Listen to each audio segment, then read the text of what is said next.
introducing our guest scientist of the evening. And before she comes up, we will explain a little bit about her background. Her name is Dr. Jessie Christiansen, who received her PhD from the University of New South Wales in Sydney, Australia. And she worked on searching for transiting extrasolar planets from Australia and Antarctica, which is crazy cold. So she did her postdoctoral research fellowship at Harvard Smithsonian Center for Astrophysics in Boston and joined NASA Ames Research Center. Who knows about NASA Ames? Raise your hand. We literally have a NASA Research Center in Silicon Valley, down here right by Google and Singularity University. If you don't know yet, go check it out. And Mike's cutting in and out a little bit. Since 2013, she has been a staff scientist at NASA Exoplanet Archive, which we'll be talking about tonight, and NASA's Kepler mission. Without further ado, Jessie Christiansen! Everybody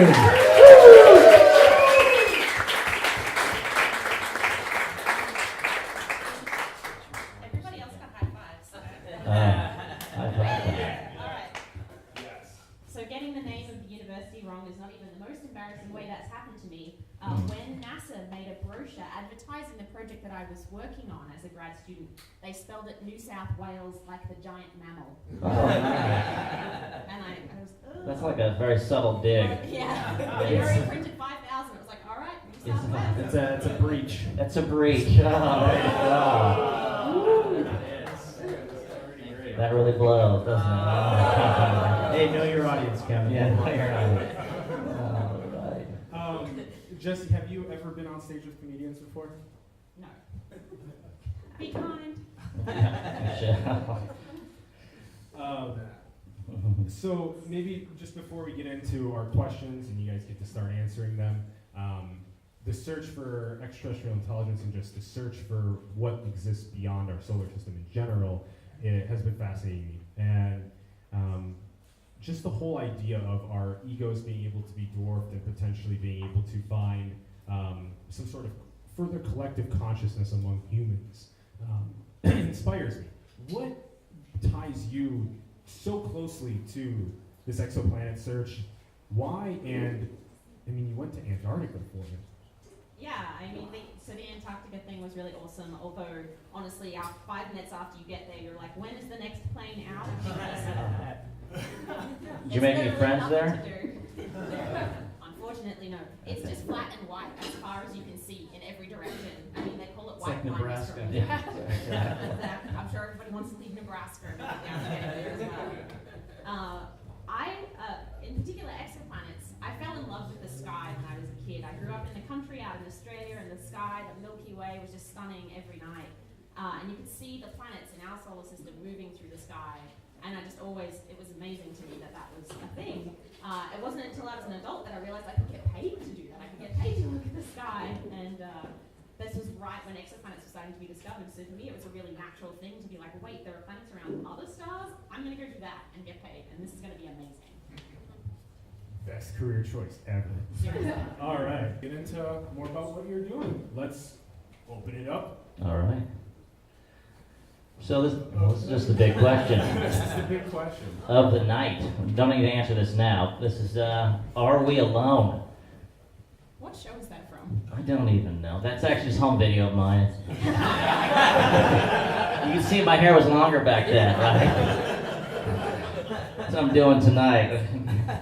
So yeah, one of the big questions in science, across many fields of science, biology, astronomy, chemistry, is are we alone? Is the life that has arisen on Earth the only life in the galaxy that we could find that exists? And a lot of different fields are working towards this. Like biology is working out like how did life form in the first place? Like can we make it in a petri dish?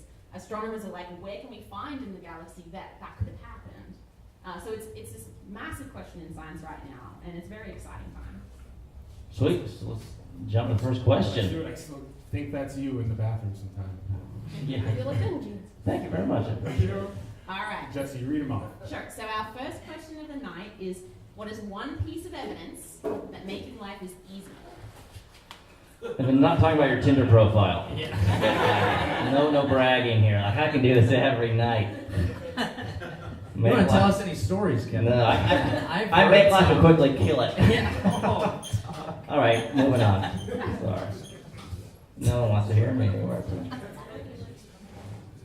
I know a lot of dum-dums in middle school that made a lot of life. They did? Yeah. Yeah. With Yeah. other dum-dums in middle school. Yeah, that's true. People do. But does anyone have an idea?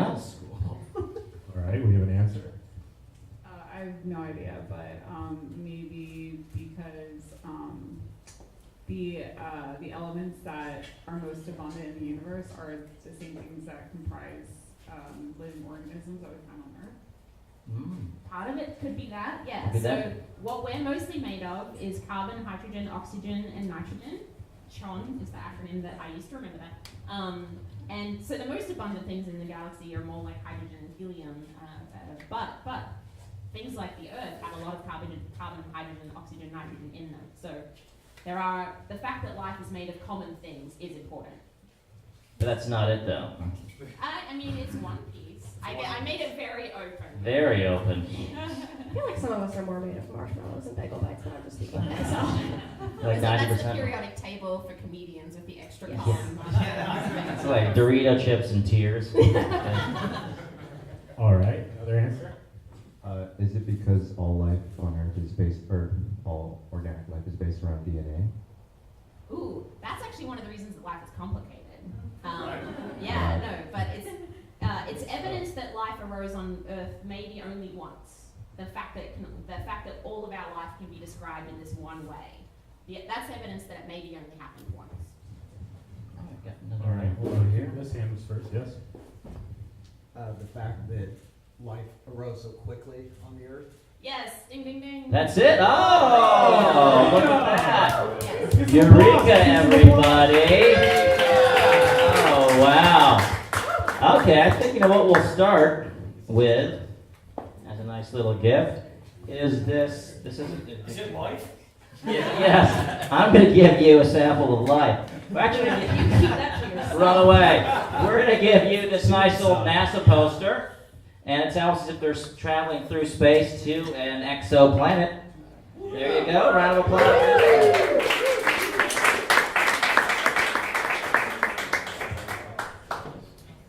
And now let's go. Changing batteries. Changing batteries. There's no life in his All his right. mind. All right. So the thing that I was thinking about was the fact that it seems like as soon as the Earth was ready for life. So as soon as it had solidified and had a solid surface, as soon as it had reached the right temperature, life seems to have arisen very, very quickly. Now, that still took time for Earth to get to that stage. So if we go to the next slide. When the solar system was forming, it was really a rough place to be. There was a disk of gas that was heated, it was slamming into each other, there were fragments of rock trying to create planets. Something about the size of Mars came along and smashed into the Earth at some point and created the moon. So it took a long time for the Earth to get to be a nice, solid, calm ball that we know it is today. So if you put the timeline back Thank God we're destroying it too. Yeah. It didn't take that long to make. Just a quick question. Because we don't have records to 4.5 billion years ago, what is the evidence of another collision with the Earth causing the moon to be there versus just another rock gravitationally being pulled to us? Oh, that's a really good question. So when you look at what the moon is made of, it's very similar to what the mantle of the Earth is made of. Not what the core of the Earth is made of, but particularly what the mantle of the Earth is made of. So the theory is something came along, and we say something the size of Mars because it needed to have enough energy to strip off enough of the mantle to make the moon, but slammed into the Earth, stripped off a whole bunch of the mantle, which flew into space and then gravitationally coalesced and became the moon. And that's just comparing what the moon's made out of with what the crust of the Earth is made out of. Cool. No cheese. Okay. Less Hope cheese. they didn't hear me. And what's the significance of the timeline? Oh yeah, so let me just, I'm going to Vanna White it for you.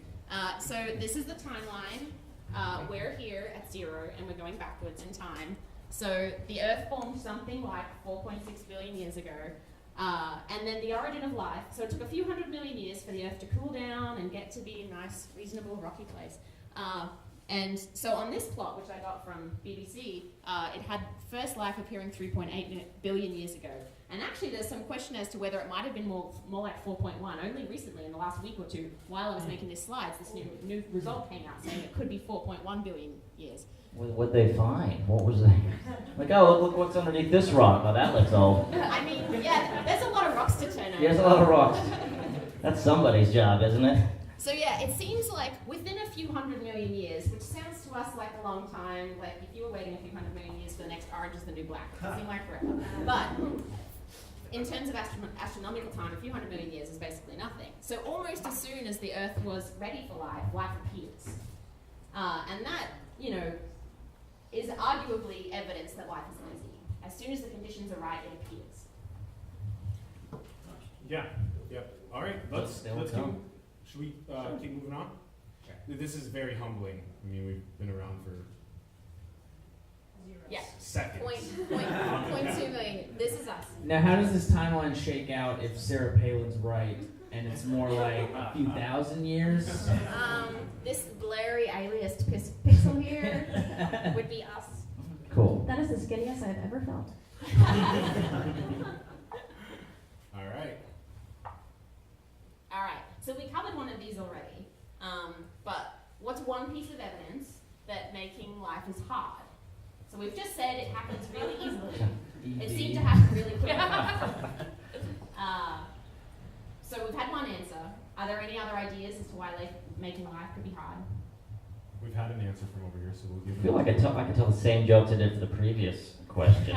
Dating? Dating, yeah. I have a lot of dead goldfish to answer this question. Don't speak too loudly. There's some goldfish right behind you. Oh, yeah. Really? probably not trust you to take care of life. That's what my mom always says. What's okay? What makes it hard? All right, hold on. You gotta answer over here. Try not to cry when answering too. The fact that something can replicate itself by itself without any external help, something can replicate itself. Yeah, life is really complicated. This kind of alludes back to the same answer. Is that Eureka or? No? That's looking for something a little bit. Okay. Okay. All right. Other answer? It's a good answer though. Life seems to be complicated. Is it because of pre-existing conditions that aren't covered? I kind of think that's like the reason, isn't it? Yeah. It took billions of years to cover our pre-existing conditions. Yeah. If the American Health Care Act had been out 4.6 billion Oh, years ago, man. we'd be in trouble. I'd be ripped too. So healthy. This would make a great Avril Lavigne song. We found like thousands, or I don't even know how many other planets, but none of them have life. Right. Yes. So. Is that correct? That's correct. Eureka! Boom, buddy. All right. Basically, the evidence that Come on up making and- life is hard is Let's- that it's rare. We'll get a prize. Okay. quick? We're gonna get you a prize. This is a metal replica of the Kepler spacecraft. Oh man, you can put this together and put that right on your desk. I don't even have one Little of those. talking point. Actually, those are harder to assemble than actuals. Telescopes. Not as hard Yeah. as IKEA. Round of applause for this guy, everybody. Right. So the evidence that life seems to be hard is that it's rare. We haven't found any. So Enrico Fermi famously, there's this apocryphal story of Enrico Fermi and a bunch of other very famous scientists sitting around. So did the Drake spitballing. equation come first? Francis Drake's that came first, I right? don't think so. No, it didn't. It didn't go that order. No, I don't think so. I thought Fermi. Fermi was first. Yeah, Okay, Fermi's okay. paradox and then the Drake equation. Okay. So they were sitting around talking about, why the galaxy isn't full of spacecraft. And famously, Enrico Fermi is supposed to have said, where is everybody? And this is basically just based on the number of stars in the galaxy. So that we have one star, and there are 100 to 400 billion stars in the galaxy. Our star has 8 planets around it. The theory was, this was before we found any, but the theory was that the other stars would have planets around them as well.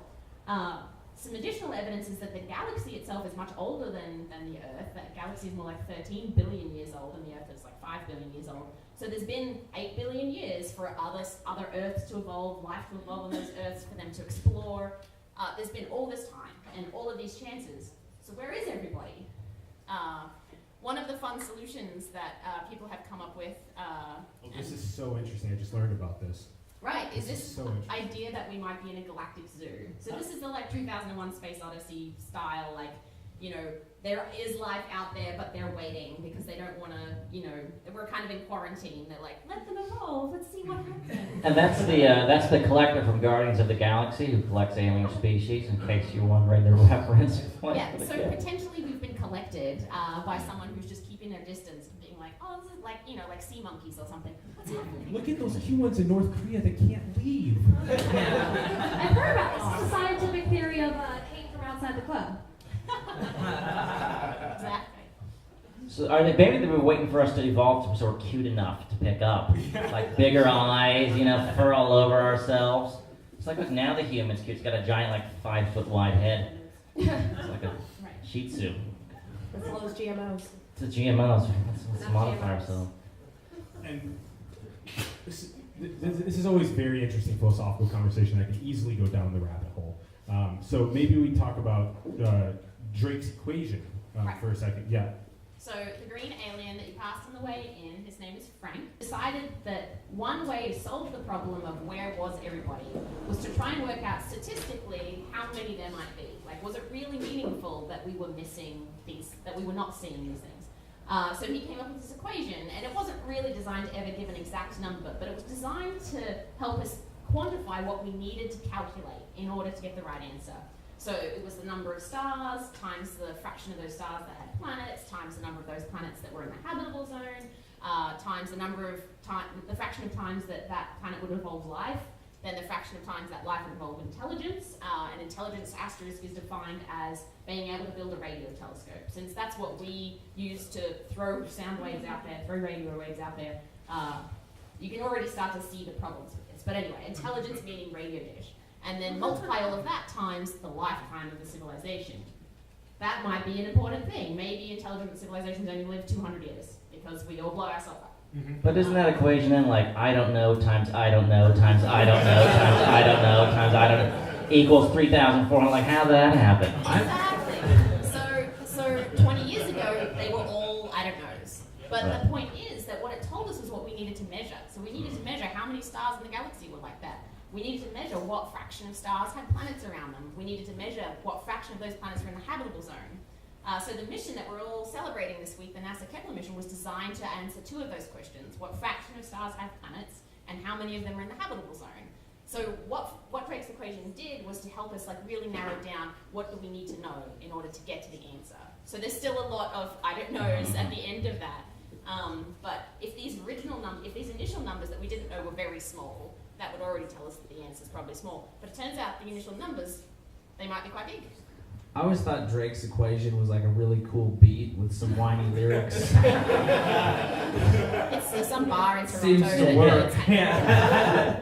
You don't call me on the radio signal. You don't call me all by Yeah, maybe all of myself. his music is about aliens not Aliens, calling yeah. us back. I'm beginning to understand why they won't contact us. Yeah. We'll just wait till Drake dies and then we'll visit the planet. Oh man. Started from the exoplanet, now we're here. We can go on and on. Okay. It all comes back to Drake. Yeah. And it was brilliant that it was made because it gave us a fundamental way to start the process of figuring out how much life could there be and More what- life. That's his latest album. Yeah. More life. Oh, it is? Yeah, it is. Oh. Yeah. I'm sure his next It one all- will be Galactic Zoo. And welcome Drake, everybody. Oh my God, he's here. Oh my gosh, he showed up. Just quick is and do you want to talk about the exact amount later? Should I not? Later. Later. Okay, cool. Spoilers. All right. The numbers later. All right. Let's move on to the next question. All right. So, what is one of the minimum requirements of life as we know it? What do you need to get up in the morning? Like a Coffee. magic crack cup of coffee. We have an answer over here. Was the question just one or Yeah, it's really one. okay? A source of energy. Ooh. Actually, it was a different one. Okay. Yeah, so Is that Eureka? I think it's Eureka. Or was it a half? we'll give it. Let's give it. Yeah. Yeah? All right. Come on up. We have another answer though, right? Well, so this gentleman's answer actually feeds into the answer that I had, Yeah. which was Okay. here we go. Yeah. Oh, well, let's Prize it. Prize we have Johann Kepler's how to pronounce it? Somnium? Somnium, that's it. This is considered by Isaac Asimov as possibly the first science fiction story. Johann Kepler wrote it. It was a dream he had. And now you can read it yourself. You want to read a little bit for the audience so they can or something? Sure. Yeah, now you're on the spot. This one? Okay. It should be noted in particular, the planet Mars sometimes appears almost twice as large as it does from Earth. This is the case for those who live in the central parts of, where's that? Privolov at midnight, while for people living elsewhere in Privolov, it occurs at the beginning of their own night. A lot of facts. It's only hundreds of years old. There you go, buddy. Fiction has taken some leaps in this time frame. Great answer. All right. All right. So my answer was liquid water, but you need a source of energy to make the water be liquid, so Yeah. I think that's fine. Interesting. Oh. This is like if you're searching for a planet with water and you're about to land, you realize, oh no, there's no water here. There you go. That's like a separated shoulder at least. Yeah. Oh, this water goes to 15 feet deep, 1 inch off the coastline. Oh. That's not a smart call, even if the wave hadn't proceeded. Oh yeah, the way I hadn't even noticed. This is the scientific concept of natural selection. That's another talk. So water is very important to get up too. It's not there when you land. It gets better every loop. It's more painful. I found it so interesting that we had an answer that was not. Well, your answer is obviously extremely right. It's encompassed. It is encompassed an answer, and you kind of came up with this answer. It was That's right. That was really cool. Yeah. Congratulations. That's really cool. So, and now we can have a whole discussion if we want about what you define as life, because what we do as scientists is take what we know and try and make hypotheses about what we could find. And there's only one kind of life that we know, so all of our efforts to find life are basically to find life like us. And that's already really limiting. Like, maybe there are types of life out there that don't need to be in this temperature range, that don't need liquid water, that are based off a completely different chemistry. We only know what we know, and as scientists, you know, it's hard to make this like leap to let's just look for. No pun intended. Are people that watch the Kardashians considered life? Not everything in this temperature range is alive. So part of the discussion is what is life and what do we define as life, and why are we constraining ourselves to look for things that look like us, and what are we missing by doing that? Like by using our radio telescopes and doing our survey and looking for radio signals, we're biasing ourselves to finding people that have radio telescopes pointed at us. And who listens to radio anymore? I mean, they all have MP3 players. They all listen to radio. That's right. MP3 players, Jesus, I'm like 20 years ago Yeah. already. Everybody has I'm gonna bust smartphones. out that iPod. Sorry, yeah, is that your Walkman over there? I thought I saw you. It's next to your giant cell phone. The size of a briefcase. That's right. Just quick, so, you know, Seth Shostak, another SETI astronomer, is really. Has he been on the show? He has, yeah, twice. And we'll be working with him at Star Talk in New York as well. And so here's a question for you. Now, he explains life as, do we consider pond scum to be bacteria? Do we consider that to be life?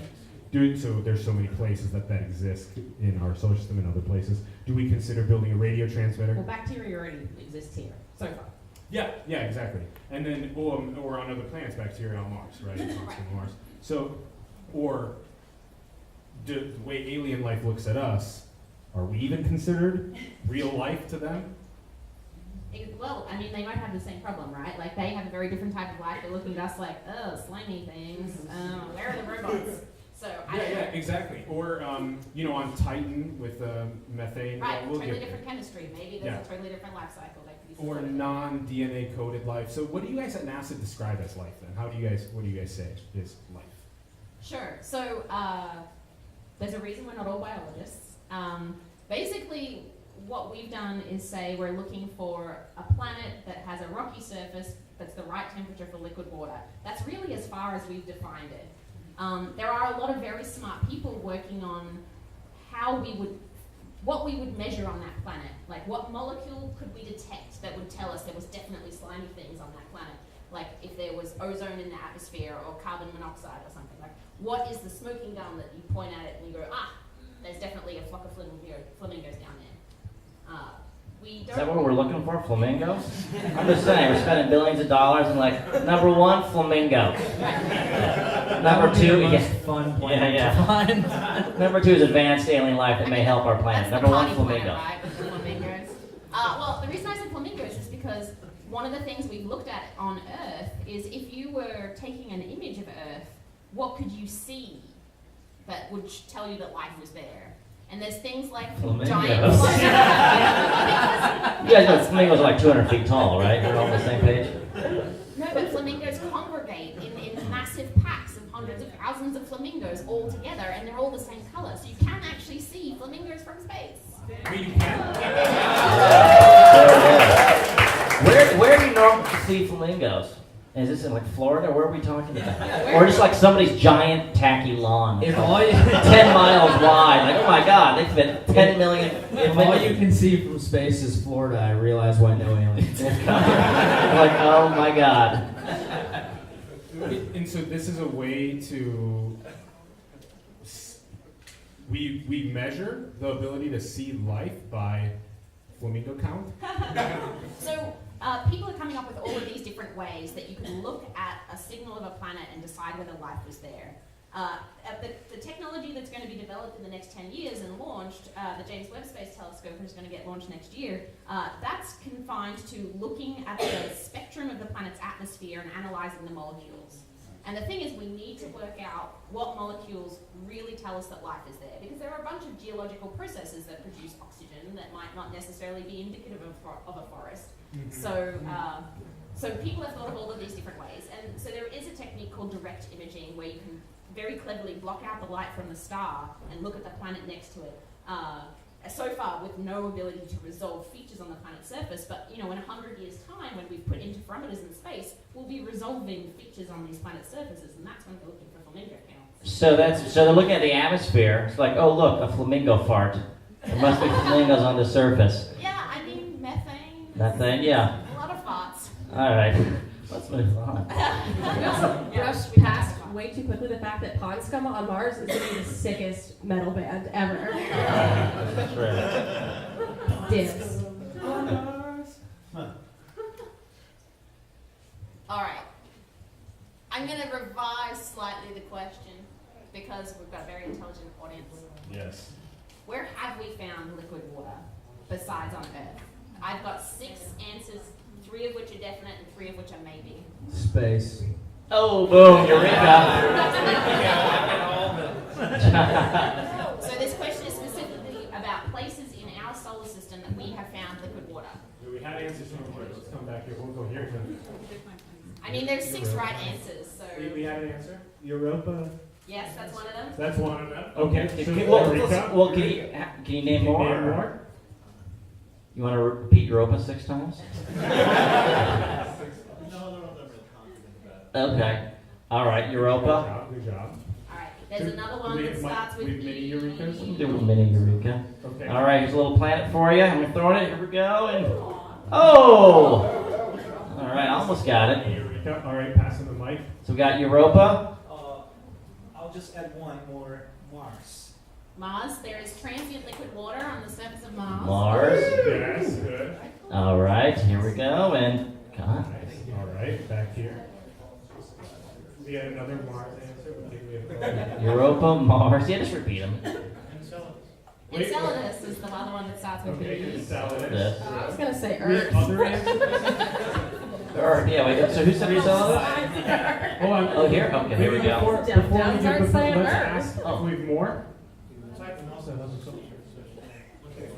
Titan? That's too far of a maybe. Okay. Okay. Any others? Or just that one? All right. Okay. All right. Okay. So those are the three places we've definitely. Pardon me. We're confident there's liquid water. The three others are less sure, but there are potential places. Any guesses? Has anyone watched The Expanse? It's a great TV sci-fi show. show. You should watch it. Anyway, if you had watched it, that would make sense, but you haven't. So Theory. series, yes. Whoever's in it, What yes. What is Sirius? Series is XM satellite radio. Ceres is a dwarf planet in the asteroid belt. So it's beyond Mars, between Mars and Jupiter. It's the largest body in the asteroid belt. Very recently, there was an NASA mission that went past and saw glints on the surface of Ceres. We expected it to just kind of be this dull, dusty body, and something was reflective on the surface of Ceres, and that was very exciting. And one of the theories is maybe that's liquid water, or that there's liquid water below the Big surface, rain. which was like abducting up. Nailed it. Nice catch. All right, so let's look at the rest of the answers then, yeah? Sure, sure. What's Ganymede that? was one, yes. Oh, do you have any others? No, the other one's kind of a trick. All right, well, that's Mars. Water on Mars? Okay. Absorb that meme before it goes, and then we'll jump into it.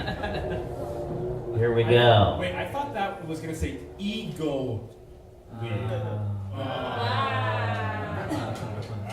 There was no way to make that meme worse, and then you found it. Did you come up with that pun on the fly, or did you plan it? That took 2 days of preparation. I mean, you got on the fly and planet in the same. Oh, wow. I think Mars needs some democracy. I'm just gonna wing it. All right, so the places in the solar system that we found liquid water, definitely Mars. When we take multiple pictures of Mars over multiple days, you can see basically you can see like erosion on the cliffs, which looks like it's caused by liquid water. Not like lakes of liquid water. It seems like there's this giant. Found water. There's Let's get that later. icy water at the poles. So are our rovers exploring the hillsides and the? They are. I don't think they've come across liquid water yet, though. Okay. Right. These are. There's a fantastic Twitter account called Sarcastic Rover. It's the Mars Funny. Curiosity rover just That's bitching funny. about being left on Mars. It's very funny. All right, so Europa and Enceladus are two moons in the outer solar system of Jupiter and Saturn. They both seem to have icy surfaces with liquid oceans underneath. And, you know, obviously one of the exciting things that NASA could do would be to fly out there. And so that Europa is the next place we have this really exciting thing planned. Europa, Jupiter. Yes. Enceladus, Saturn. Yes. Okay. Ganymede, also Jupiter. Ganymede, Jupiter. Ganymede's the largest moon in the solar system, right? Is that true? Correct. It's not Titan? I think it's Ganymede, but I thought okay. Titan too. All right. Well, it has a skin condition. Look at that. Yes, so Ganymede and Ceres, we have hints that there might be liquid water, but they're not quite as definite. And then the trick one was that it seems like ancient Venus. Like Venus, you know, when Venus was very early in the solar system, might have had liquid water. And now it clearly does not. Burning. But then Mars also earlier potentially had. Yes, also might have had earlier, but still also has some now. Well, why do you think Venus, ancient Venus, had water? Looking at the composition of the crust of Venus, what it is now, how it must have got to that state given the temperature changes it's gone through, seems like So that has a crust. Good to know. yes, below the burning Below the burning atmosphere there and is flames. actually that we've landed on. We've landed on the surface of Venus and immediately been crushed. They But you know, skip this part in the razor commercials. yes, you have to scrape off the burning atmosphere.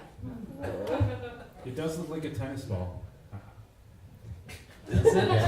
What do you play tennis How do you play tennis? with? Hey, get a new ball. Yeah. Old. Sounds like a to the death tennis match. I can't. God. Venus Williams, okay? We're too dumb for you. No, it's just 2 steps away on that one. yeah, 2 steps. Just quick. So Enceladus has geysers shooting. That's right. Can you explain that a little bit? Because that seems like a very promising Right. place to So like take a big baseball mitt satellite and like capture it. Exactly. What do baseballs look like to you? It's just his hand on fire. So yeah, one of the very cool things that we've seen in the outer solar system is this moon Enceladus. Seems like it has Saturn. Saturn. orbiting Saturn. Seems like it has an icy crust. And what we see is that there's these plumes of basically liquid or gas that are coming out that we believe is evidence that there's liquid below the surface, and we believe it's water. But we need to do something really cool, like a flyby mission, where we would like fly through the plume and like collect some. What is it? And then how would we test that? How would we? Because you can't bring it home. You're like, oh my god, we might contaminate it, like ourselves and that. And Right. So contamination is an important issue. How we would test it is we would send a spectrometer there on the flyby instrument. We wouldn't just send a dude on the, hey, yeah, that's water. Can I go home now, please? It's cold here, Jesus Christ. They're going to be all the way out here. It's a popsicle, my God. That's a long trip. That's a long trip. I have a long list of ex-boyfriends. I can sign up for that. Yeah, so the contamination one is important though. There's actually a United Nations basically decree about planetary contamination. We're not allowed to send anything there that hasn't been subjected to like the highest degrees of quarantine and contamination removal. Because we don't want to try and find life on Mars and get there and find out like Bob sneezed on the telescope before we set it up there, and then a cold virus is like taken over the planet. Is that like why when you're coming back from Hawaii you have to put your bags through like the mango scanner? This is the NASA equivalent of the mango scanner. I'm glad we can agree that's what that's called. And everyone that's working on things like the Kepler telescope and other items that are going into space, they're all wearing like protective gear at all times. Yeah, if you see any of the pictures of them constructing the instruments, they're always like it looks like something out of a science fiction movie. They're all booted up in face masks and stuff because you don't want to contaminate it. So how do we, well, what about like issues of junk? Like on the moon, there's junk we left there. Stuff we just haven't picked up. And if we're exploring Mars, like the, Curiosity, we're going to leave it there eventually. Somebody else is going to put something else there. It's going to be it's going to be like Bob's like used car lot, eventually. Yeah, and even in orbit around our Earth, there's so many pieces of space debris. junk. Yeah, space junk. You have to like wait to launch your rocket at a certain time, and there's little space junk. It's like, yeah, bad. Yeah, it's bad. There's a lot of crap up there. Interestingly, we actually brought something back from the surface of the moon. One of the later missions that landed on the moon found a piece of a previous spacecraft and brought it back because they wanted to study the rate of micrometeorite impacts on this piece of metal, which had been sitting on the moon for they knew exactly how long. So it was this interesting study they could do with a piece. But yes, there's lots of crap on the moon. Did it get hit a lot? I don't remember the results of the study, but leaving crap on the moon is like our biggest defense against moon hoax landing. Like, look, there's the thing that we look at it's there. Look, we went there. We just left so much junk and didn't even pick it up. Like not like San Francisco, right? We picked that stuff up. Our recycle laws, my God. Okay. All right, let's go on to our next question. Right, but the point is, none of these are like the Earth. Life has only arisen on the Earth, so there are issues with all of these other places that we're going to look because it's places where we found liquid water, but we're really still looking for something like the Earth because we know life arose on the Earth, and again, scientists like to work from what they know. If we can find another planet that's the same temperature, the same size, the same distance from the same kind of star, that's where our hopes lie. The same scientists on it. Doppelgangers. Right. Well, I have a question, and this is my bias having just seen cinematic classic Wonder Woman. What are the odds that there is like life on these planets that has deliberately hid itself from us? I guess that's a nut. Yeah, like Kind of what intelligent life was doing to us earlier. That's kind of an inverse version of the Galactic Zoo. Like that, instead of people quarantining us, people are quarantining themselves. I mean, that's valid. We have no way to disprove that. It's like neurotic, anxious aliens, you know. Yeah, I don't want to meet them. I can't. No, I can't. They sound like no fun. They can stay. They gotta be party people. Yeah. You gotta be able to party. Market Street smells bad. All right. And how fast can democracy and freedom spread through our galaxy? I mean, Go that's, USA! that is part of answering the Fermi paradox. Like, we have not broken the speed of light barrier or even got close to it in terms of our ability to travel to other stars. That's a big impediment to us colonizing the galaxy.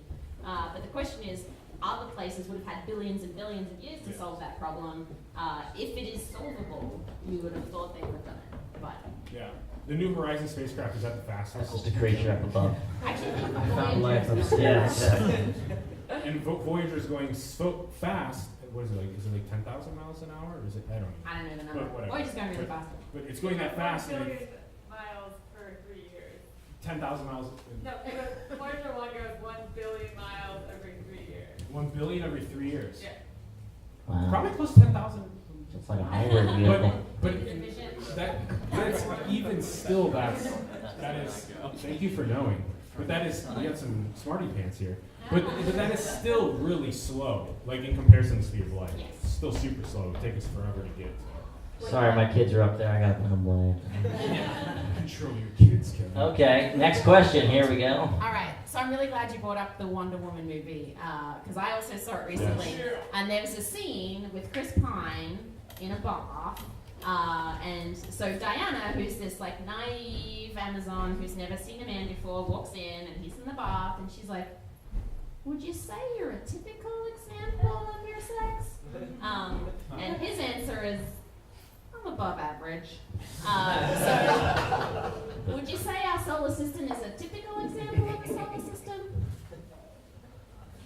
We above after we have, are we Hollywood looks? Or we, I think we're Too pretty many hot. kids. Too many kids in the audience for above average jokes. Yeah. Okay, size isn't everything. Yeah. It's the motion of the ocean. All right. Amy? Thoughts? Thoughts? Wait, Okay. we've had an answer from Well, yeah, that's fine. Yes, Do yeah, we? yeah. Anyone else? All right. I'm gonna say no, just because I think other solar systems have a lot of gas giants in them, or a lot of exoplanets, but not like a mixture of them. So our diversity is what makes us Exactly. Yeah. okay. What more to know? Kevin for Congress, everyone. Yeah, thank you. Yeah. You're running in Georgia. Vote for me. Okay. How was that? So that is true that the other solar systems we found have more gas giants in them than we have, and not maybe not so much of a mixture as we have.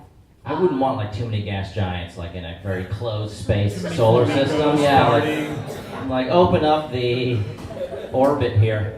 So then it's just our interpretation of that, because I said that made us above average, that we were more diverse, and that we had more planets on average than the number of planets we found around other stars. So it's based on average is based on diversity. Well, I was saying number, but yes, Oh, diversity as number. well. Wait, so is that the answer there, or we just get guesses, or did you just get? More guesses? This got political. Yeah. Isn't our star younger than other stars? It's pretty average. There are older stars and there are younger stars. It's fairly average. Ours is a pretty average star, although it turns out after we launched Kepler, we had designed Kepler thinking that our star was a perfectly average star, and then after we launched Kepler and measured all of these other stars, basically how noisy they were, it turns out that our sun is actually quieter than average. It's not as noisy, which means it was harder to find planets around other stars than we expected, which actually meant that we should have built a bigger telescope, given how noisy stars were, which was kind of a bummer. Which actually then indicates that we are a little more special. So yeah, like then you step back and you say, okay, did we need a quiet star in order for life to arise? Because there are things like, when stars are noisy, they can put out things like radiation, like UV radiation. And maybe if a star is very active and putting out lots of UV radiation, it sterilizes the planet and you never get any life because it's just too high radiation environment. One of the new and exciting things that's happened in the field lately is we've found all of these small planets around M dwarfs. So our sun is a G dwarf. It's just a boring yellow star. But most of the stars in the galaxy are actually M dwarfs, so they're M? smaller. M. Yeah, all right. And so our star's like 6 billion years old-ish. So is our star a medium-sized star? Dwarfs are smaller stars? Are there more dwarfs in the galaxy? So there are more dwarfs. Dwarfs are smaller, so maybe say half the size of the sun, maybe even smaller than that. And we're starting to find small planets like the Earth around those stars. And it turns out it's just easier to find a planet around a smaller star because the star doesn't put out as much light. Yeah. So That's funny. Eureka for me. Yeah. So G dwarfs. There's G dwarfs, right? And M dwarfs. Are there OG dwarfs? Like old school dwarfs that knew how, First of all, they're called little stars. Excuse me. Shame on me. yeah, we actually have a whole alphabet. But in particular, M dwarfs, where we found all these small planets, have a much higher UV radiation environment than our sun. So everybody got really excited for like 5 hot seconds because it was like, oh, we found all these rocky planets like the Earth at the right temperature. And then it was like, oh, but they're probably all entirely sterilized by the UV array. Oh. Yeah. So That's science. You go back and try again. have we answered this yet? This question? No, not yet. We're talking Okay. about the Alright. kind of like the averageness. Who thinks we're above average? Pretty special. Dunning-Kruger Who thinks effect. we're below average? Below average. Well, We've got people in all camps. That's pretty good. Yeah, that's pretty good diversity. Should we move on past? We Yeah. can reveal the answer. whoops. What? Up. So we seem to be okay. Any planet that has Kanye West on it is above. So, It was initially a Drake GIF, and we got rid of that GIF. Make sure it was Kanye, not Drake. it originally was a picture of Chris Pine. It was. That was my gift to the audience. I didn't see the movie, so I didn't know that reference. Oh, okay. Yeah. It would have been Not as hilarious diverse as we thought, Kevin. Yeah, sorry. Why you won't go see a movie helmed by a woman? I absolutely would. I got little people here that I'm not watching. I see like a movie a year, but I will definitely see it so I don't feel any social shame. Like, oh, here's done. Listen here, scientists. The jokes come from that side. The roast. Yeah, let me take a stab at some information. I got a question. Is it cold out there? Just keep with the burns, though. Solar flares, Yeah. All right, next slide. All right, so if you just click twice, it'll come up with the. Yeah. So we have 8 planets in our solar system. Boo, hiss, I know, Pluto, I'm sorry, whatever. Make Pluto great again. Make Pluto great again. So we have 8 planets in our solar system, and given the solar systems that we have found so far, that seems to be more than we've found so far. The biggest solar system we found after ours has 7 planets. We've got a couple with 7. We haven't found any that have more than 7? Nope. That's pretty cool. Yeah, so in the thousands of planets that we found so far, we haven't found any systems that have more than 7. Wow. And we only have, I think, 2 that have 7. Really? And then maybe let's touch a quick point on this is in our Milky Way, about 2/3 of the stars are single stars. And then 1/3 are either multiple star systems with like 3, 4 stars or binary star systems with 2 stars. Sounds like Berkeley dating or something, Single, polyamorous, it's this whole mix. And then what's the significance of like a 2-star system where like the Alpha Centauri is a 3-star system, right? Sure. It's the So- closest one to us, 4.25 light years away. Yeah, so we have found systems that have multiple stars in them that also have planets. This was one of the early exciting discoveries out of Kepler, Kepler 16. So it has a yellow star and a red star, and it's got a planet going around them. And Super tan aliens. yeah. Well, the whole press when it all came out was Tatooine. We found Tatooine. It's all the picture of Luke Skywalker with the yellow star and the red star in the background on Tatooine. So we could really connect it back to something that everybody understood on a movie watching level. I've seen a planet with 2 stars. I get it. So it is Star Wars is all you need in terms of education. That's right. Everything I know about astronomy I learned from Star Wars. Star Wars. So it's harder to find planets around multiple star systems. there are fewer places in multiple star systems where a planet could be stable, Yeah. where it could actually like survive in an orbit. So basically, either the stars have to be close together and the planet has to be far away, where it can basically gravitationally treat them like a point source, like a single star, or they have to be far apart and the planet's orbiting one of them close enough that it's not really being affected by the other star. There's a lot of very unstable orbits in between that. Yes. So asking this for me and Kevin, and clearly not for Joey, but like, what are the sunscreen implications of the two sun system? Do you need like double SPF? Right, well, so the red star, this is what I was saying before, the UV radiation out of a red star is much higher, so we're all going to get skin cancer immediately. What if you're super No. cool though? Yeah. What if you're like that precludes you from certain rules? Does it not? Are you too chill for sunburn? Yeah. Some people's Snapchat filters just can't get burnt. You know what I'm saying? It's too No, I'm a sweet. quarter Cuban, I don't tan. Yeah. Quick, is our solar system special because of having a habitable planet in the first place, and then having cool planets with big dusty rings around them and stuff like that? Oh, I am? Oh, my bad. I wasn't reading. Sorry. That's okay. Okay. What makes us special is the next question? I don't remember. So, I mean, should we the go to answer the to next? the question, yeah, we have more planets so far than we found in other systems, which is kind of cool. Should we go to the next slide so you can say the next one? Let me say one Okay, more thing. yes. There is very strong belief amongst the astronomy community that something like Jupiter was very beneficial for life on Earth. So Jupiter was out there sucking up all of these comets and asteroids. Remember I said the early solar system was really turbulent, there's all this stuff flying around. Well, Jupiter was out there like a giant hoover, basically like cleaning up everything. And then for the next, billions of years, Hungry hippos. basically. So if you remember, there was this the comet Shoemaker-Levy 9, which actually collided with Jupiter, and there were these cool pictures showing the collision and the impact. And Jupiter has been playing that role for billions of years of like protecting the inner solar system from all of this nasty stuff coming in. So there is some belief that maybe something like Jupiter is needed for Earth to have managed to like grow, to start life and sustain life for as long as it has. Because something like the dinosaur extinction event with asteroid coming in, you can't have too many of those or too big of those without it just actually wiping out life. And to give the big gas giants important to be somewhere in the same area of the orbit as somewhere in the center like Jupiter is, versus if it's so close, then it's destroying the habitable zone.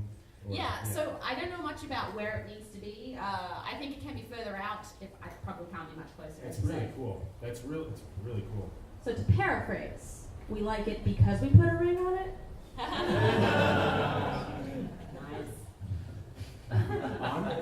Yeah? Yes, let's go. This is really cool graph. Okay, so what I'm showing here is time along the bottom. So every year is shown between 1989 and this year. And what I'm showing on the other axis is the total number of exoplanets that have been found. So this is planets around other stars. So 25 years ago, we didn't have anything. And basically, the idea had been around for hundreds of years, if not thousands of years. Plato and Aristotle were talking about this idea that there might be other Earths, but they were talking about it in this purely hypothetical sense, like the way we talk about multiverses today. Like, cool, that's kind of cool. I can't disprove it. I'm going to think about it for a while. Like a Clinton presidency. Sad.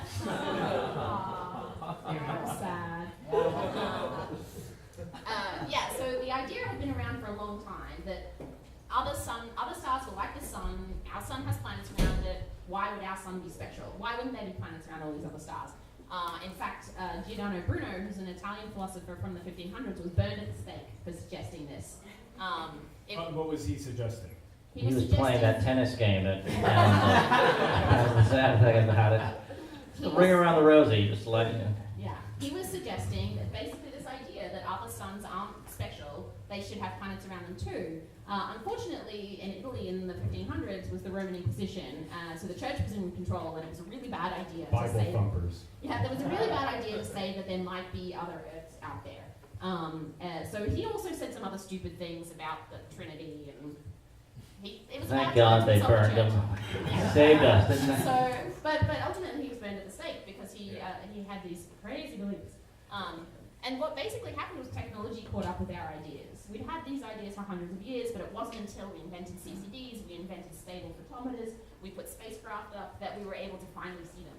really hard to find planets. They're tiny, stars are huge, but this is what's been happening for the last 2 decades. What is radial velocity? Because that was like the first thing for a little while. Sure, so radial velocity is a way of finding a planet where as a planet is orbiting around a star, it's actually pulling on the star a little bit. So the star is pulling on the planet, obviously, but the planet is actually pulling on the star. There's a little gravitational pull. So as the planet's going around, the star is actually going around as well, being dragged around by the planet. So in the solar system, Jupiter actually pulls our sun around by about 100,000 kilometers in the middle of the solar system.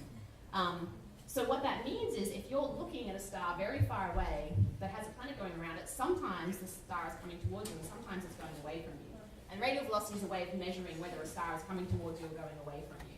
So for a long time, that was the most successful technique. And that was measured based on receiving light being reflected That's off of right. it? So we would measure the spectrum of the star. And so if you've heard about blue shift and red shift, it's basically the Doppler effect. So when when an ambulance comes towards you and it's like high pitched wee wee wee, and then it goes past and wee wee wee. That was very good, by the way. I don't know what you're doing after the show. You can jump on the street and Yeah, just pretend to be an ambulance. Yeah. I wouldn't be the only one out there pretending to be No, an there's a ambulance. lot of people on the street who need help too, by the way. So what that is the sound waves coming out of the ambulance as it's moving towards you are getting compressed, and that makes them sound higher. And then as the ambulance is going away from you, they get stretched out, which makes them sound lower. So exactly the same thing happens with light. So as the star's moving towards you, the light waves get compressed, and as the star's moving away from you, they get stretched out. And we can measure basically from the atoms in the star's atmosphere that absorb at certain wavelengths, that those wavelengths are moving. And then boom, Kepler over the last 8 years Yeah. has made transits way cooler than Yeah. radial velocity. So I'm really sorry if you're red-green colorblind, but the green is transits. So the transit method has now been the most successful method. What that relies on is the fact that if a planet is lined up the right way and you're looking at the star, the planet will occasionally come between you and the star, only if it's lined up the right way. So if you remember seeing transits of Venus earlier or transits of Mercury, that's exactly the same thing. The planet comes between you and the star and it blocks some of the light. Now when we're looking at the other stars... Similar to why they have all of their glasses for the solar eclipse. That's right. So on your seats, you should have found some eclipse glasses. There's going to be a solar eclipse on August 21st. Don't look at the sun, please, without protection. So we've handed out all of these solar eclipse glasses. And what's going to happen is the moon is going to transit in front of the sun and block out the light. We can look through this. So you can look through these glasses because they block out like 99.9% of the light, and it's not going to burn the back of your eyeball. Don't look at the sun without protection. But they only work if you start wearing them now until August. You can't take them off. Okay? You have to keep wearing them. The solar eclipse is going to be really cool. Here in San Francisco, I think it's like maybe 70% totality. Really? So a huge chunk of the sun will be covered up. What if you it's just drive, covering like, one eye? Come on, we can do this. No? Please don't look at the sun without protection. Yeah. Yeah. We get in transit. Well, I don't want to cut you off, but the Sure. The transit method. Yeah. So when we're actually looking at other stars, we can't actually resolve the planet going in front of the star. But if you're just measuring the brightness from that star over and over, what you would see is that the brightness would dip occasionally. And then if you were looking at the Earth 365 days later, it would dip again. And then 365 later, it would dip again. So that's the transit method. We measure the brightness of stars and we wait for these dips. Does that make sense? Yeah, it just belongs to light. Is anyone not unfamiliar with the transit method? Well, now they will. Well, now they Yeah. are. That's good. That's why we host the show. Yay! Yay! You Good. know something. All right. You'll need to use it next week too, by the way. Yeah, make sure to teach people about this. Don't give me that look. That's it. It's important. It's cool. Yes. Yes. This will change your quality of day-to-day life. It will make you smarter, a little It's more knowledgeable. brilliant engineering and analysis of solar systems. It's really cool. Right. All right. Let's keep going. All right. Okay. So if I haven't yet given away this, how common are planets like the Earth, do we think? Any ideas? No, how common. That could be another rap reference, I'm just saying. Yeah. I could go there. Common's the name of that, okay. If anyone cares. Yeah. No? Okay. I I think we found only 1 or 2 planets that are like in the Goldilocks zone and like the right size, like all this stuff after like, looking at a whole bunch of planets. She's right. That's right. Oh, Eureka. Okay, and for this we got a very special prize.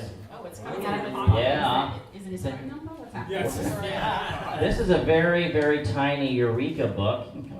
And you can see it's actually a coloring book. You can open it up. It's from Tiny Publishings. And our wonderful artist who made it is filming it right now. Yes. So this is Dante Efe.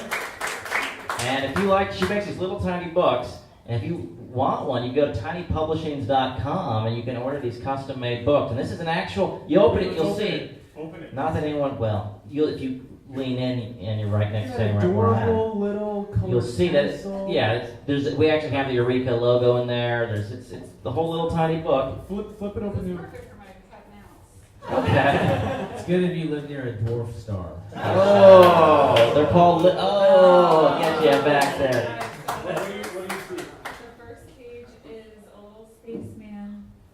Oh, look at that. See that? Hi. It says hi. Wait, I don't want to skip any pages. Alright, now it's a spaceship and it says, color me if you can. Aw, this is so See nice. the little spaceship?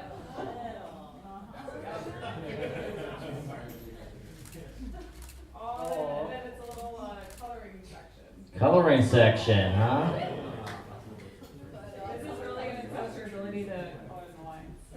All right, give a round of applause. Alright, so the answer is we don't really have the answer yet. We're trying to find this answer out, and part of the problem is we don't have a lot of planets to work with yet. So this Sunday down in Mountain View, NASA had a panel where a bunch of experts sat down and talked about what they thought the answer might be and what we need to measure next to find out the answer. And at the end of the panel, we were all invited to put our guesses down for what basically how common Earths might be around stars like the Sun and the habitable zone. So this is a plot. So A main part of the scientific method. Yes. Yes. So the left hand, this line here is 10%. People think that 10% of stars like the Sun have a planet like the Earth around them. And this line here is 100%. And this is 8 different guesses from NASA scientists trying to work out what the answer is. And they vary from 10% to 100%. Wow. Mine is the one that looks like a shuttle. Because I can't draw a Gaussian distribution in log space. But my guess was 15%. But a lot of people guessed about 80%, with huge error bars.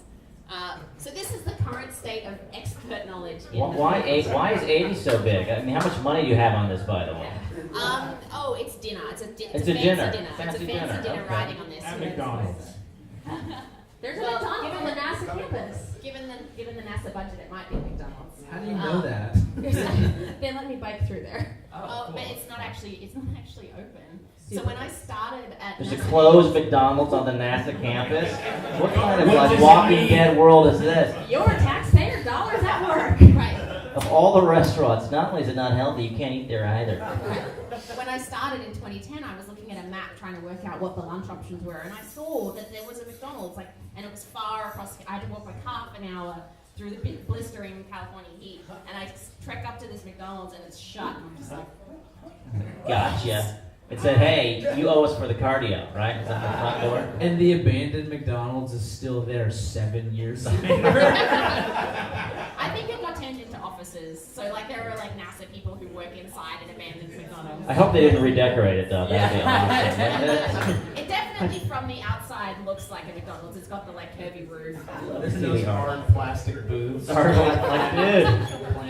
hate writing this equation right now. Let's talk about what Kepler has found. All right, so you can probably just click through and I'll talk through it. So in order to measure this, in order to find out this answer, NASA launched the Kepler mission in 2009, and that's what I've been working on since 2010. It's a 1 meter spacecraft that we launched into space in 2009. 1 meter? Yes, so It's 3 feet? yeah, so actually Pretty close to what you actually at our had. Kepler party last night, we had a 1-to-1 version of it. So 1 meter is like this big, but the spacecraft is as tall as the ceiling. So this whole thing Yeah, is yeah, like I this. see. Oh, you had a 1 meter version of it. Yeah. We but had a it's- 1-to-1 But it's version like, of oh, It's as tall as the ceiling. okay. And So it's it's like 1 12 meter feet across. tall Yeah. or something. And it looks like a ventilation shaft or something. Yeah, so the gold is all of the radiation Oh, shield, what? basically, to stop it from getting hot. And then there's solar panels and reaction wheels at the bottom, which mostly broke, which was a bummer. But anyway, so Kepler was designed to measure how common planets like the Earth were by using the transit method. So what it did was it looked at a patch of sky. So if you click again, oh, just click once. Yes. All right. So a patch of sky in the constellation Cygnus, which is the Swan. This is the patch of sky here. And why'd you guys select that patch of sky? Oh, that's a really good question. So we had to balance getting enough stars. So as I said, the transit method only works if the planets are lined up the right way. Most planets don't transit their stars because they just don't come between us and the star. So just statistically, we have to look at hundreds of thousands of stars to give ourselves a good chance of seeing the ones that are lined up. So we had to choose a field that had enough stars in it that we knew we'd get good statistics, but we actually didn't want to have too many stars because then they're all on top of each other when you're looking at them and you can't tell which star has the planet around it. So this is very carefully chosen to be the right distance from the galactic plane. This is the Milky Way galaxy here. So just enough out of the plane to have the right number of stars where we have good statistics. So we monitored 200,000 stars in this field of view for 4 years, and we were looking for these dips. All right. All right. So 200,000 stars for 4 years. That's right. looking for dips of light when a planet transited in front of it. That's right. We were going to observe for 7 years, but unfortunately, as I alluded to before, we had some failures on the spacecraft, and eventually it wasn't able to keep doing its mission after 4 years. So we have 4 years of data to play with. It's great. Yes. And Click on. boom. So this week, it's Kepler week. We stopped. So it's the Kepler Science Conference down at NASA Ames. The mission is about to be over. We've got all our data. We've been collating all of the numbers. We've published all of the material, the final catalog. There was a big press release on Monday. If anybody saw it, we put out our final catalog with the last 200 candidates. So this is kind of our big last hurrah. It's like yearbook signing day down there. Everybody's like, I need a picture, sign my thing. You know what you should have for Kepler Week at the end? KeplerCon. You know what I'm saying? You dress up as your favorite exoplanet, you hit the bar, you just get smashed. You know, and you wake up in some solar system you shouldn't be in. You know, with some gaseous large body hovering above you. Yeah, the gravitational pull is coming. We can extend No, this. that's a gravitational push. With the Okay, orbit. that's true. That's true. And it's a lot of work. I'll just say, I don't even need to say this for you. You can talk about it. But it's just a tremendous amount of work to build, submit the proposal, have the engineers and designers and everyone actually make a telescope that is that incredible, and then have it launched up, work for 10 or 8 years, and then collect the data on the way and analyze it. I mean, how many years is it? 25-year process? Right, so it's not quite J.K. Rowling getting knocked back 11 times for Harry Potter, but Kepler was rejected 4 times by NASA until it was finally accepted. And, you know, the valid reasons, this was all in the 80s and 90s, was that the technology still wasn't quite there. The CCDs just weren't precise enough that we would be able to see the tiny dips that planets make. CCDs, so the charge coupled device, it's basically what's inside your camera or inside your smartphone. Oh, okay. That takes a digital image. Oh, cool. So Kepler was rejected a bunch of times before it was finally accepted in the early 2000s and before it launched in 2009. So yeah, it's been an incredible amount of work, and it's been a real pleasure to be part of the project. Thank you. Thanks Yes. for everyone that works on it. And it's Kepler Week, so celebrate. Yeah. So between looking at all of these stars and doing a whole bunch of math, this was my guess. This is how I got to 15%.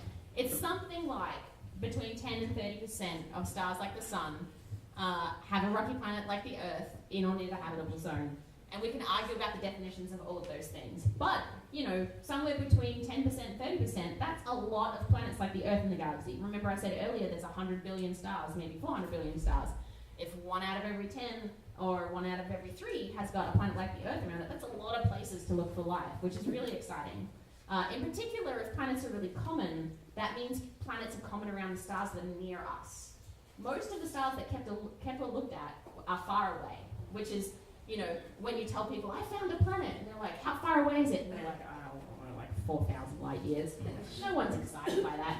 But, you know, you find a planet around a star, like Proxima Centauri, it's 3 light years away, 3.8, Right. it's right there. It's like dating someone who lives in like Sacramento. You're like, I can't do this. No, you have to be like in Soma or the Beshit. Okay, I'm sorry. No, I get it. I was long distance for a while.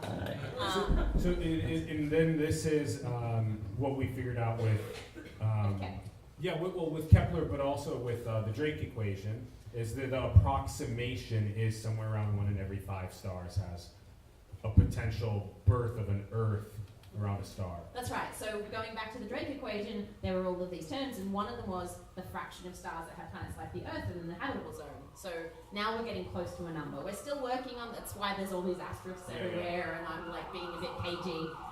Listen to that siren. It hurts you. Science. All right. So one of the really exciting things that came out of Kepler that a lot of people weren't expecting is that almost everything we found looks nothing like the Earth and nothing like what we have in the solar system. So what I'm showing here is on the bottom axis, this is the distance that the planet is from the star. The Earth is 1 astronomical unit, that's the unit on the bottom away. And most of the planets we found are much closer to the star. They orbit their star every few days. And that's just because those are the easiest to find. But people were really surprised when they found these planets because what I'm plotting on the other axis is the size of the planet. So in Jupiter radii now, so 1 on that axis is the size of Jupiter. Look at all of those things that are the size of Jupiter that orbit their star every few days. AKA hot Jupiters. Also known as hot Jupiters. And these were some of the first planets to be found because they're the easiest to find. They're big and they're right next to the star. So they cause dips all the time and they cause big dips. And they cause big wobbles of the star. Well, why? Why a bunch of hot Jupiters so close to stars? Yeah, so that's currently one of the cool things about new discoveries is you employ theorists for the next 20 years. So that's what they're working on right now. We need to come up with a mechanism that forms these planets far away from the star where there's enough material where Jupiter can be doing its hoovering act and building up enough material to make a Jupiter. Then we need it to decide to come into the star. So maybe it's in this cloud of dust and the dust actually acts to break it, or like to slow it down. And as it slows down, it loses energy and it drifts. Or maybe there's multiple planets and they all interact with each other and some of them get thrown out and that causes others to come in. But you need to get it from out there to right next to the star, but then just stop. To not go any further. We don't want it to go into the star. We need to come in 99% of the way and then sit there. So even in space, stars have groupies. That's right. This is my entourage. Boundary issues. And they're always hot. Boom. Yeah, so question for the back. Sure. Yeah, sure. So why is it the different groupings a lot? that's a really excellent question. Good question. Why So are the two question different is why are there groupings? groupings? Yeah. And we're still working this out. It seems to be something called the photoevaporation effect, which is to say, if you're a planet right next to the sun, you're getting blasted. So the P. The P, exactly, the P. If you're big enough to hold on to your atmosphere, you keep it, because you have enough gravity, you can hold on to it. Once you're below a certain size, you're not going to be able to hold on to as much. It's going to start getting stripped off, and then you're going to get smaller, and then you're going to lose more. So there's this divide where you have to be above a certain size to be able to retain your atmosphere against the sun's radiation when you're right next to it. It's like I can. Excellent question. Good question. Yeah. Great question. Let's go on to the next slide. Right. So this is now, as of Monday, out of date. I'm sorry I didn't have a chance to replace it. We'll ignore this one then. Yeah. But one of the exciting things that we found in Kepler, so again, this is the size of the planet.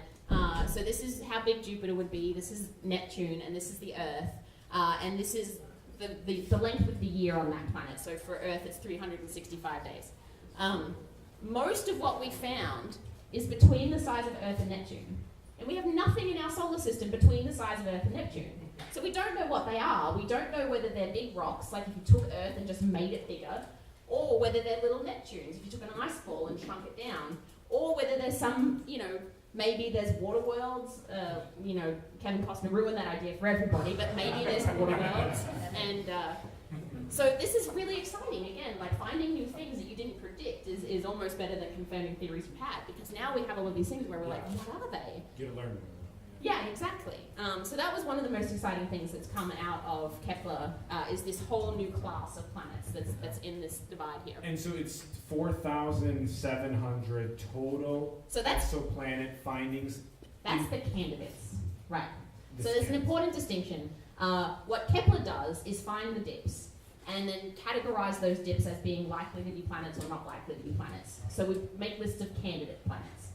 There's nearly 4,700 candidate planets that have come out of Kepler. Then we have to look at them with other telescopes to see whether the dip is really a planet. Like telescopes on Earth. That's right, other telescopes. Or not always on Earth. Spitzer is another space telescope that NASA uses to confirm planets. So what Kepler does is Just in case it was fake news. Yes, fake news. So they basically go through multiple interviews before they get the job. That's right. They have to make a short list, or in this case, a quite long list, and then they get confirmed. But so this is the distribution of candidates, and so most of the things we've done, and most of those will turn out to be real, are something that we don't have and that we've never seen before. And then there's this. Right. So you say, oh, well, look, we found so many things the size of the Earth, but not out at these periods, right? So this was coming back to our point before. We haven't found a lot of things like the Earth. Now, you might think that's because there aren't a lot of things like the Earth, but actually, this is a detection effect.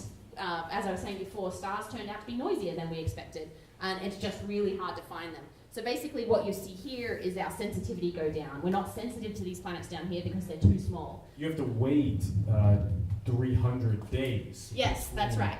Trying to find it. So these are dips happening every day. So those are easy to find.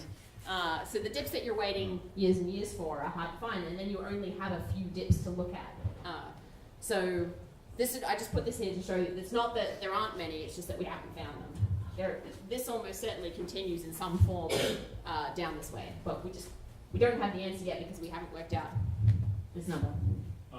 We want to finish up some of the things. We'll take some questions at the end.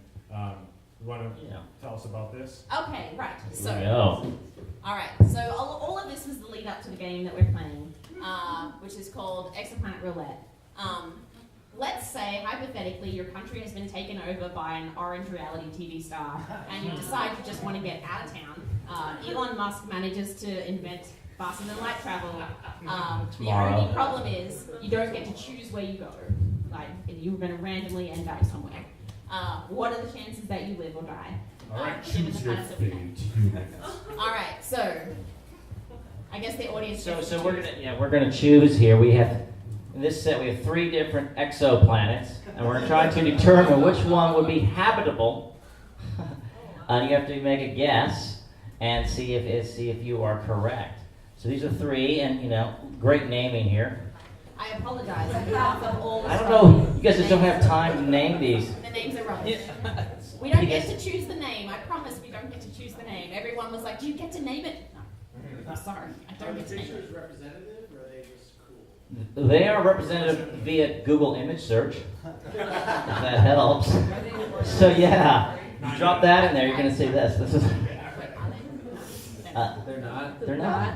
They're not in order. She asked if they were Oh, in order? Not in that order. But can anyone want to? This is probably gonna be that hard. Wager a guess as which of these 3 planets is habitable.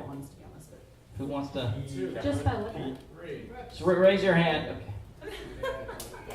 Okay, 2. Oh no, this. How are we naming these? Well, why don't you? They're not in order, right?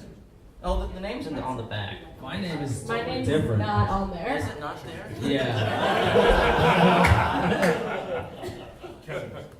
Yeah, I was just explaining that you Oh. are holding the wrong ones. Do a swap. Oh, we have a swap. Do a swap. of those 3. Swap. We have the wrong planet. New tennis balls, everyone. Alright, there's like 4,000 of these, so at least you got the right sex. We'll just do the vote on what they're holding. Don't Also, worry how about what's many on the Gossip Girl jokes do you guys make in that stuff? Like exoplanet. All right, try again. Here we go. All right, any particular person want to wager a guess for a prize? These are the planets now. Which one do you think out of these 3 is Should we habitable? say which number we are? So Sure. they know? I'm Kepler 78. Perfect. I'm number 1. Keep getting the wrong one. Here I am. That's not it. Okay, well, he works on that. number one. We're clearly not the scientists in the room. J318.5 plus 22. I mean, we had to get it. That's what it is. Stop making fun of me. It's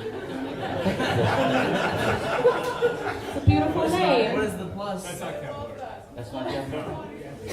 No, that is actually That's good Kepler news. 78, right? Yes. Yeah. Sorry. Which is not on this. Not on Which this. is I don't remember number this 8. labeling. Yeah.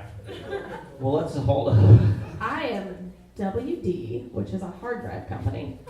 1145 plus 017B. You can call me Bob. All right. Who wants to raise their guess? What are you? I know. I just grabbed one that looks like it's good. All right. You want to wager guess? Which one do you think it is? All Is right. Still that fine. applicable? Are you holding Kepler 186? Yes, I am. Eureka. Yeah. Yes, Yeah. Eureka.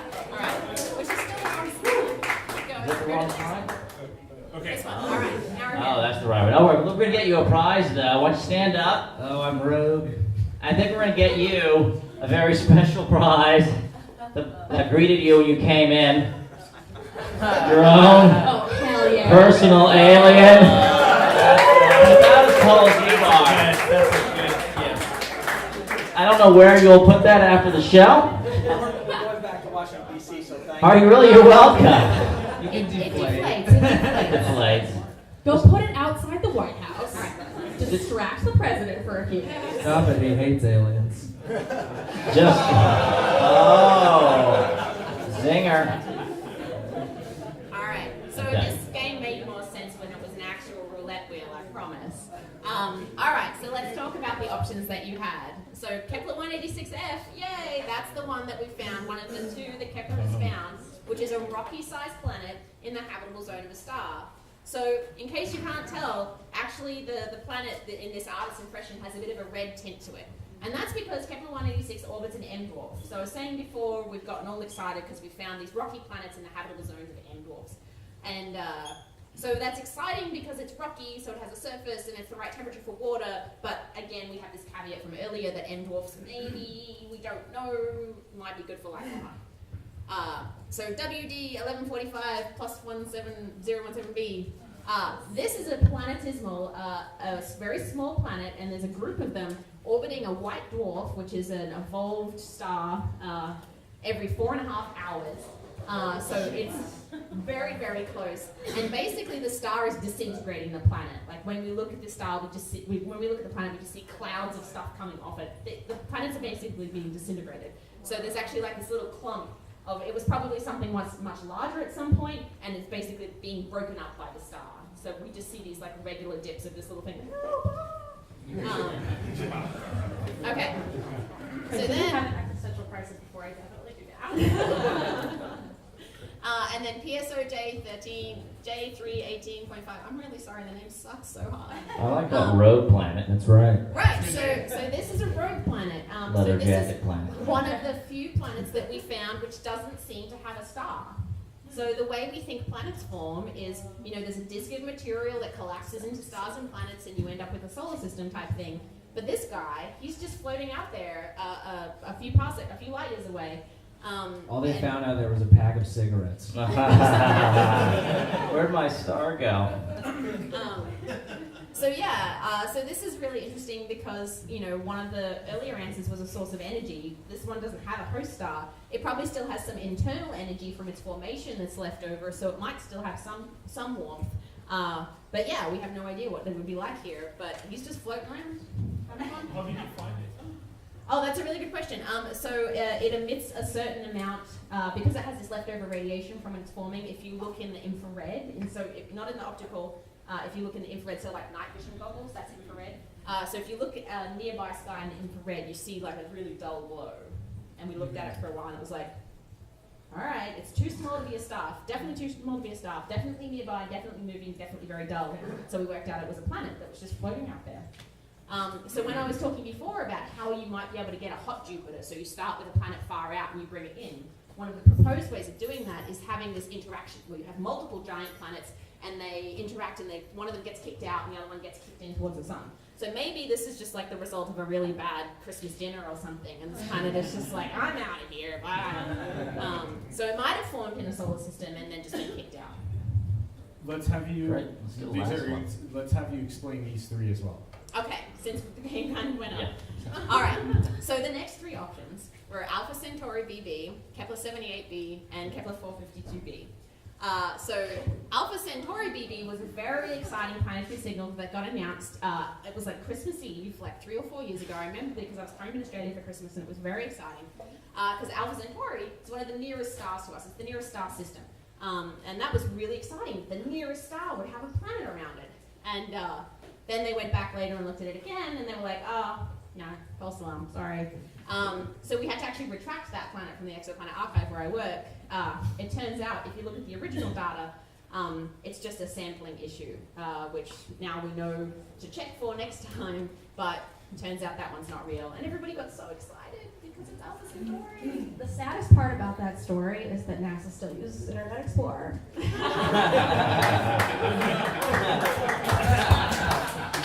But I am sorry for your loss.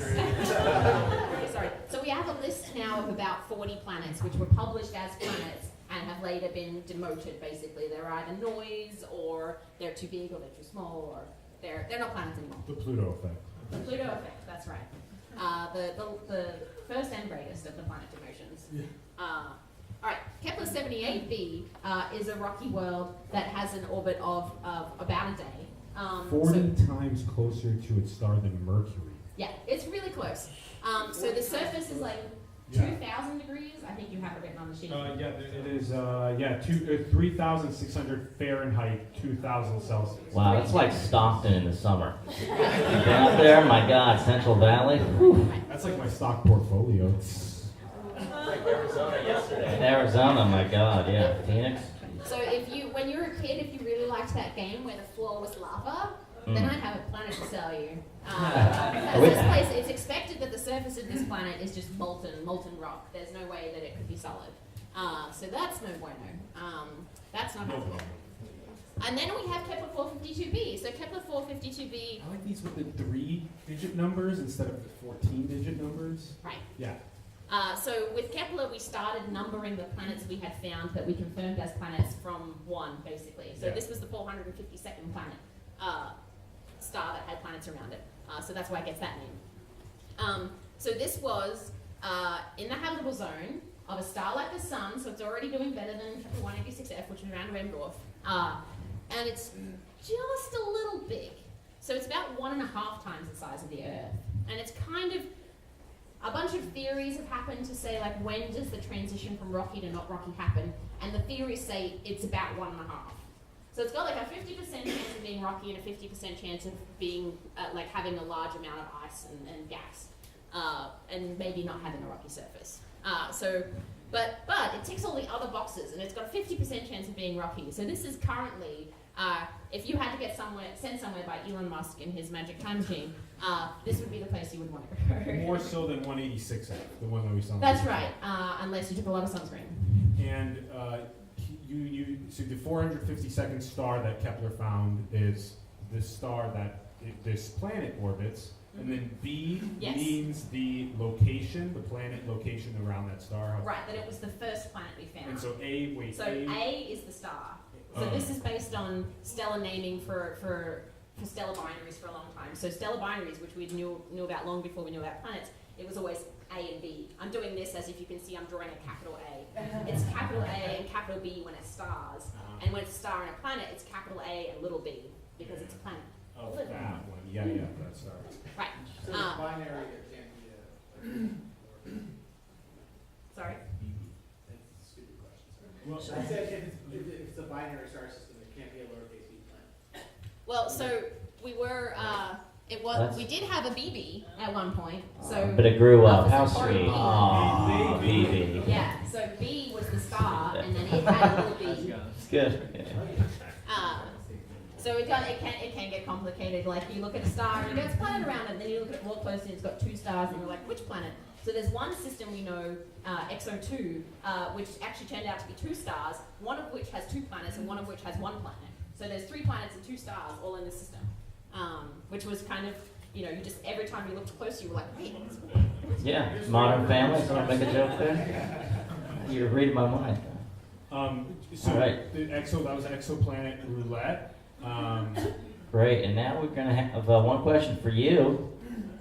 If you found yourself stranded on Kepler 186F, maybe it should have been the other one, what 3 things would you want to bring with you? Wi-Fi signal's poor, by the way. Oh man, so not my Kindle then, okay. Can't do your Kindle. Well, I would take sunscreen, because it's around Menthorpe and I'm probably going to get fried. I would probably bring The Wheel of Time by Robert Jordan, because that sucker takes like 2 years to get through. I just read it. Then I have twins. Do I have to choose one of them? Oh, God. Do it. You went with sunscreen, book, and maybe a child. That's good to know. Maybe I would take my cat instead, so that I don't have to choose Okay. my children. This is like one long vacation for you then. I mean, I'm already on the planet. You're already on the planet. Excellent. Excellent. Maybe we open up a question. Yeah, well, final quick questions before we end the show. Anybody have anything to ask Jessie? Can I see with a question? So, like, the people that we meet on these planets, they're going to have totally different horoscopes. So, like, Very how do I good know who point. I'm going to get along with? That's planning way ahead when you're alien, fiance. I am a woman. I need to Okay. plan ahead. All right. So, have you been told that the constellations have changed, or the barriers between the constellations have changed a lot since they were originally defined, and whatever you think you are, you're probably not that anyway? Yes, but I'm a Leo, so I don't listen. You know you're right anyway. Okay, we got a question here. Oh yeah, go ahead. Is there any truth to M-class planet and Star Trek? Right, so there was a professor at UC Santa Cruz who for a while was trying to make L-class and M-class planets a thing. It didn't end up working out because the division he was particularly trying to put forward didn't turn out to be scientifically justified. So we don't use the phrase M-class planets, but there are definitely planets that would fall into what the Star Trek calls M-class. We just talked about 2 of them.